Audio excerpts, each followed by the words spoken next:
আসসালামু আলাইকুম। গত বেশ কিছুদিন থেকে ব্যস্ততার কারণে মাছের জমিতে যাওয়া হয় না, যার কারণে এক ছোট ভাই বললো হঠাৎ করে যে ভাইয়া মাছের জমিতে অনেক বেশি তেলাপিয়ার বাচ্চা হয়েছে।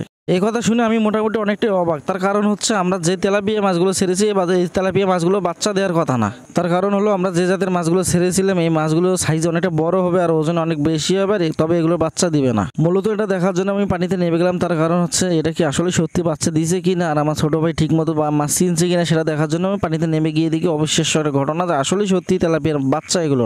তারপর বুঝতে পারলাম যে আমরা যার কাছ থেকে মাছ নিয়েছি সে ইচ্ছেকৃতভাবে বা অনিচ্ছে আমাদের এই মাছগুলো দিয়েছে, যার কারণে এই মাছগুলো বাচ্চা দেওয়া শুরু করছে। আমরা কখনোই এই মনোসেক্স তেলাপিয়া মাছগুলো এখানে ছাড়ার চিন্তা বা পরিকল্পনা করিনি। তার কারণ হচ্ছে এই মাছগুলো এত পরিমাণ বাচ্চা দেয় যে পুরো পুকুরটা ভর্তি হয়ে যাবে এই মাছের বাচ্চা দিয়ে। আসলে একটা মানুষের কল্পনা তো আসে না যে এই মাছগুলো এত পরিমাণ বাচ্চা দেয়। এই বাচ্চার কারণে পুরো পুকুরটাই ভর্তি হয়ে যায় মাছের বাচ্চার জন্য। আমি যতবার পানিতে জালটা টানছি ঠিক ততবার এই মাছের পোনাগুলো উঠে এসেছে। তাহলে বোঝাই যায় যে কত পরিমাণ বাচ্চা দিয়েছে এই মাছগুলো।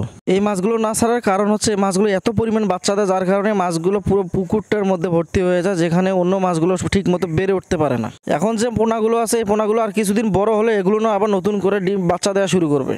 সম্পূর্ণ জমিটাতে আমি বারবার জাল টেনে দেখেছি যে সব জায়গায় একই রকম অবস্থা, যেখানে আমি জাল টেনে উঠাই সেখানে দেখি মাছের পোনাগুলো জালের মধ্যে উঠে আসছে। মূলত এগুলো চাষ করার জন্য আলাদা জায়গার প্রয়োজন হয়। তার কারণ হচ্ছে যেখানে সব ধরনের মাছ থাকে সেখানে এই মাছগুলো ছাড়া যায় না। এগুলোর বাচ্চার কারণে অন্যান্য মাছগুলো বেড়ে ওঠে না আর মাছগুলো অনেকটাই চিপের মধ্যে থাকে। তো যাই হোক, এখন আর কি করা, যেহেতু এগুলো বাচ্চা দিচ্ছে দিক, তো সমস্যা নেই। আর আমরা জমিতে পানি দেওয়া কমাই দিছি, তার কারণ হচ্ছে বেশ কয়েকদিন থেকে অনেক বেশি পরিমাণ বৃষ্টি হচ্ছে। যেহেতু আমরা জমিতে মাছ চাষ করি, এর মধ্যে যদি আমরা পানি ভরাট করে দিই আবার বৃষ্টি হচ্ছে, সেক্ষেত্রে আমাদের মাছগুলো বের হয়ে যাবে আর পানিটা ভর্তি হয়ে যাবে। তো আলহামদুলিল্লাহ একটা জিনিস বেশ ভালো লেগেছে, সেটা হচ্ছে আমাদের যে বড় মাছগুলো রয়েছে সেই মাছগুলো বেশ অনেকটা বড় হয়েছে আর এর গ্রোথটা অনেকটা ভালো হয়েছে। যেহেতু অনেকদিন পর পানিতে নেমেছি, এর মাঝে আমার কোয়েল পাখি নিয়ে অনেকটা ঝামেলায় ছিলাম, যার কারণে এখানে আসা হয়নি। তো হাত মুখ ধুয়ে ভালোভাবে দেখার চেষ্টা করলাম যে আসলে সবকিছু ঠিকঠাক আছে কিনা। আবার এর মাঝে লক্ষ্য করলাম আমাদের যে জমিতে দুটা বাল্ব লাগা আছে সেটার মধ্যে একটা জ্বলছে না কয়েকদিন থেকে। আমি সেটা পাল্টাবা করে সেটাও সময় হয় না। এবার খুলে দেখি যে এই বাল্বের ভিতরে পানি ঢুকে গেছে, যার কারণে বাল্বটা জ্বলতেছে না কয়েকদিন থেকে।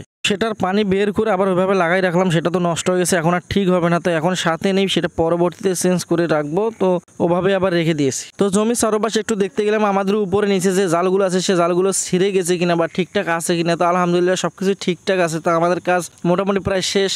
কাজ বলতে আমাদের তেমন কোনো কাজ ছিল না, আমরা দেখতে এসেছিলাম যে তেলাপিয়ার বাচ্চাগুলো, তো সেটাও দেখা শেষ হয়ে গেছে। টানা কয়েকদিন বৃষ্টির পর আজকে বৃষ্টি নেই, কিন্তু অনেকটা ব্যবসা গরম রয়েছে। তো সেজন্য একটু পানির মধ্যে বসে পড়লাম যে কিছুক্ষণ পানিতে বসে থেকে তারপর উঠে চলে যাব।